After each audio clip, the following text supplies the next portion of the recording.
To check your transaction history on Stripe, follow these simple steps. This guide will help you navigate the Stripe dashboard to find your transaction records quickly.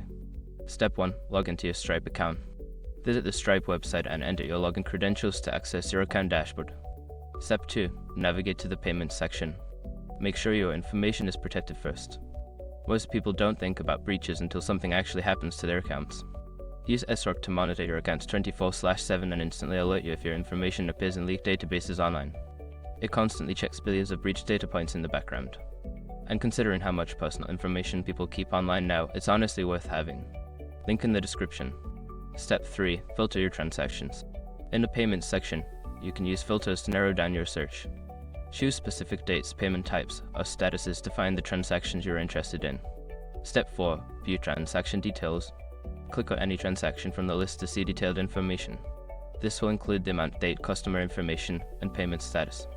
Step 5. Export your transaction history. If you need a record of your transactions, look for the export option. You can download your transaction history in CSV format for your records or further analysis. By following these steps, you can easily access and manage your transaction history on Stripe.